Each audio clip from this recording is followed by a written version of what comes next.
I get asked from time to time from people about, well, they want to refinish an old pellet gun, grandpa's old gun, or when they were a kid they had it, or whatever, and now they've worn the finish off, or it's uneven and doesn't look very good, and they want to redo it, make it look new again if they can.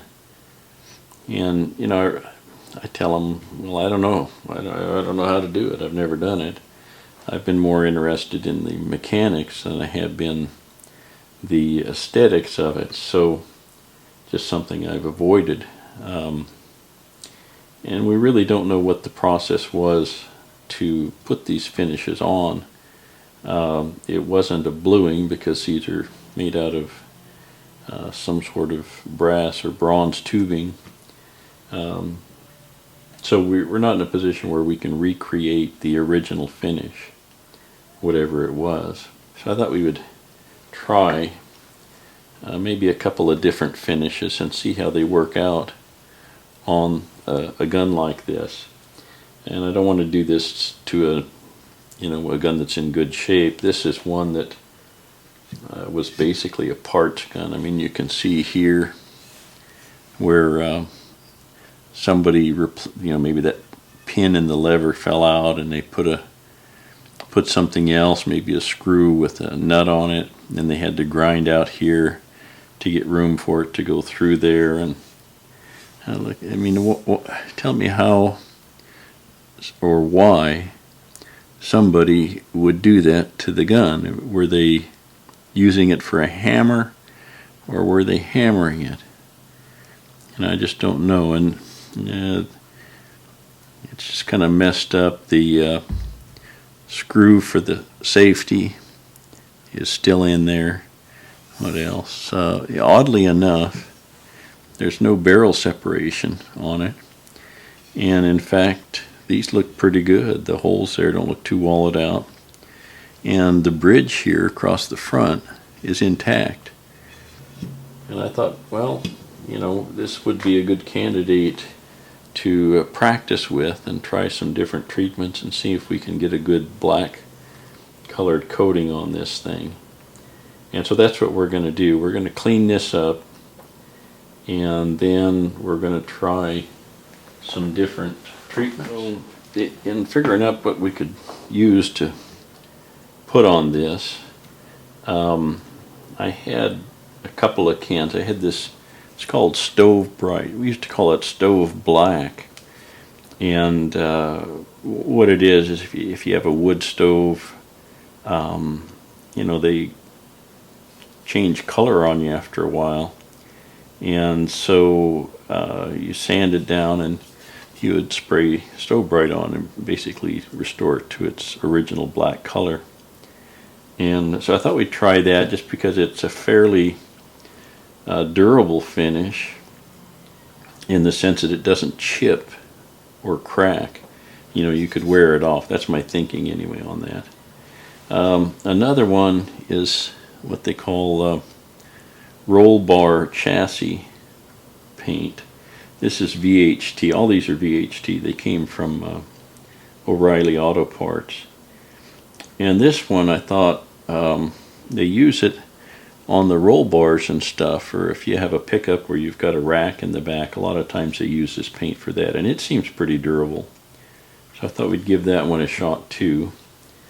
And then the third one, these two are both baking enamel, so you spray paint them onto the gun, and then you bake it in the oven for a little while, and that hardens it. So we'll see if that leads to chipping or cracking. But this is black engine enamel. And then the last one here, a lot of the old Crossman guns had a kind of a wrinkle finish to them, the pistols anyway. And so I got a wrinkle, not just wrinkle plus. And this also is heat treated, so we'll see how this holds up. And the idea is to spray a section with this one, and then another section with this one, another section with this, and another section with this. And then compare the finishes and see how we like them. So that's where we're at. And I'll go, oh, this is classic. Look at the barrel. That's full of dirt. So somebody apparently before they tossed it, chucked it into the ground, but that's all right. We can work around that. And I'm going to go clean this up, and then we'll get started. You know, I got to looking at these finishes here, and I remembered that I've got some of this stuff here, brass black. And I thought, well, I've never actually used it. And I think this is why I bought it in the first place. So we're going to give it a shot right up here along the VHT and the stove bright. And we'll give it a section of the gun here to see how it does. So this has been cleaned over at the sink. It still doesn't look too good. So what we're going to do is, in certain parts, the finish is still on here. So we've got to remove that and generally clean it up. And I want to see if we're going to go to all this trouble. I'd like to see if we can buff out some of this hammering that some idiot did with this gun, and maybe smooth that out. We may have to file it a little bit or something, but to kind of smooth that out so it's not so ugly. Interesting that they also had here put some gum or something, so maybe this came loose at some point, or you know, the sight was in here and they were trying to keep it on somehow. You know, I can just envision somebody out in the woods and their sight falls off and they're trying to get it to stay in the dovetail here, and then banging it on a rock trying to squeeze this a little bit. I don't know. That's just one theory, I guess. So what we're going to do is we're going to wire brush this whole thing. Well, we've got most of the dirt off and most of the finish off. I do need to take the Dremel tool and clean out here along the crack and try and get that cleaned up a little bit because there's still some dirt and stuff in there. So I'm going to do that, and then we'll wash it again and start our paint job.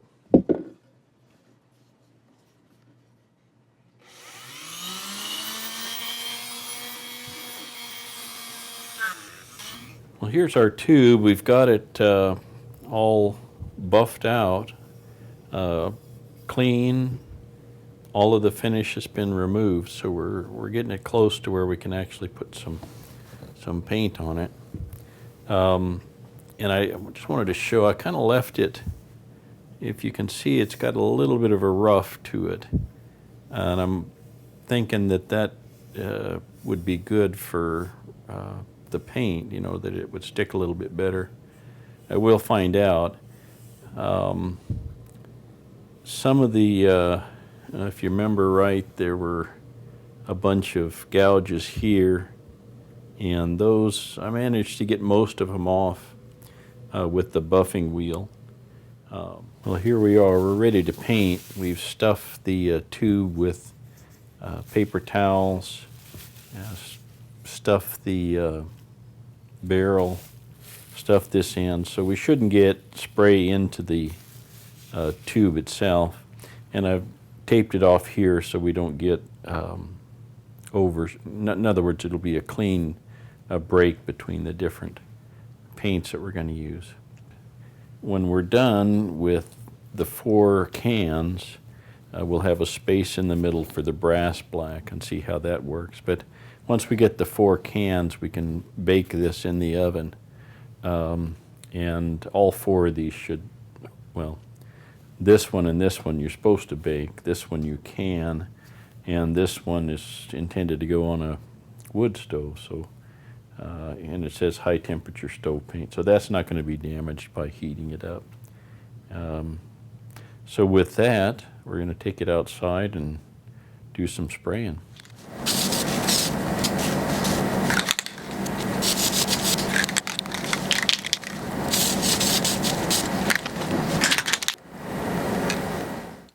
There's the product so far. It's still a work in progress. What we did is we spaced it out a little bit here. This is the engine enamel, the stove bright. We haven't done the brass black yet. And then the roll bar, and finally the wrinkle plus. Now I've got to put this in the oven now to cure the 3 VHT products, this one, and this one. And I got to wait till the wife's out of the house to do that. I mean, I don't know if it's going to smell or what, so I thought it would be best to do it when I'm by myself. But okay, well, we've completed our coatings here on our victim, and I'm going to start with the worst one, the brass black from Birchwood Casey, and I'm going to throw this away right now. I don't know if it's something I'm doing, but let's zoom in on this finish and take a look at it. Okay, well, this is, I probably got 15 coats on here of that brass black, and it just wasn't working. I tried initially applying it here with one of these are actually cleaning pads, but I tried with that, and I found that as I rubbed the new stuff on, I was rubbing the old stuff off. So I tried a Q-tip, and that was kind of the same, and then finally ended up with a cotton ball to apply it, and that actually worked the best. But you can see it's really an unattractive finish. I think you can see it's kind of spotty and thin in places. And our Birchwood Casey did say, once you're done, put some oil on it. So I put some oil on this side, and as I put the oil on, I was rubbing off the bluing, or the whatever you want to call this, the black. So, I thought I got this clean, and I'm not sure what the problem is, but I don't like Birchwood Casey brass black. It flunks the test, I think. I am going to be down at the SHOT Show in January of 2018. I'm going to stop by the Birchwood Casey booth and talk to one of their techs and see what their thinking is on this and what common mistakes are. I did go online and take a look at other people who've applied this, and generally what they're doing is taking a small part and dipping it in a little container full of the Birchwood Casey brass black, and so they dip it in for a minute, take it out, and rinse it off. Well, it's pretty hard to dip the whole tube here, so there's got to be a better way to apply this, because this is just ugly. If you get a little abrasive, it comes right off.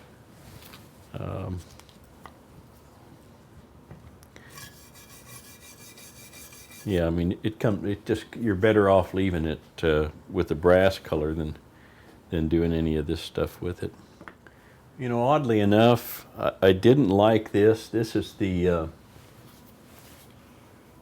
Wrinkle Plus, and I just thought it was a silly thing, but it kind of grew on me over time. I did apply it kind of unevenly, I think, and the temperature was not optimal for this. We had a kind of cold days here, and so I don't really like it, but I think if a person applied it better, you'd have better success. And the thing is, the first day I had it on there, it was just these huge wrinkles, big ones, like I don't even know how to describe it, but it was ugly.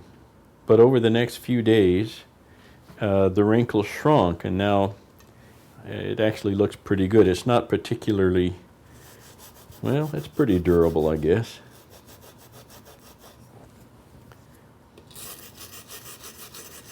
I mean, you're not going to take a brass brush to your newly refinished gun, but that actually holds up pretty good. That looks nice, actually, after brushing it.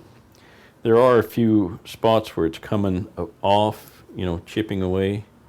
If you take your knife, you can, that that's actually pretty durable. I like that. I wouldn't put it on one of these old Benjamins or Sheridans, but for some of the Crossman pistols, I think this would be a really good way to refinish the gun. Okay, next. Okay, this is our roll bar and chassis paint, the VHT, and it actually looks pretty nice. It's a little too glossy for my taste. It just says gloss black, and if they made a matte finish, I think it would look pretty good.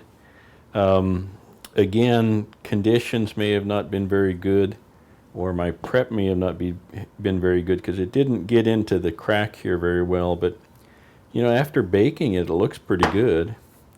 And if you take I mean, that's pretty durable. It's not really coming off with that. We'll try this. Well, there we go. Okay, if you're going to scratch your gun with a steel wire brush, that's what's going to happen. I don't care if it's any of these finishes, even the original finish. And chip-wise, you know, it's going to chip, but it's you know, actually after buffing it here, it's not a bad looking finish. It takes some of the gloss off.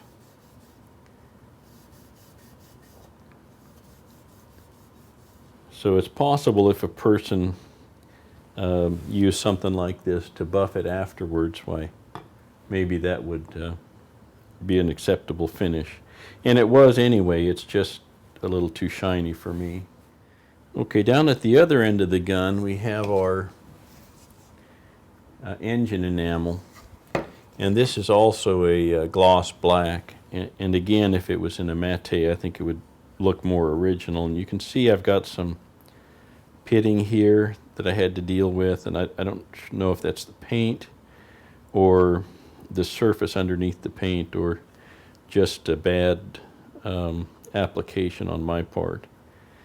But it looks nice. It's just, again, a little too glossy for keeping that original look to it.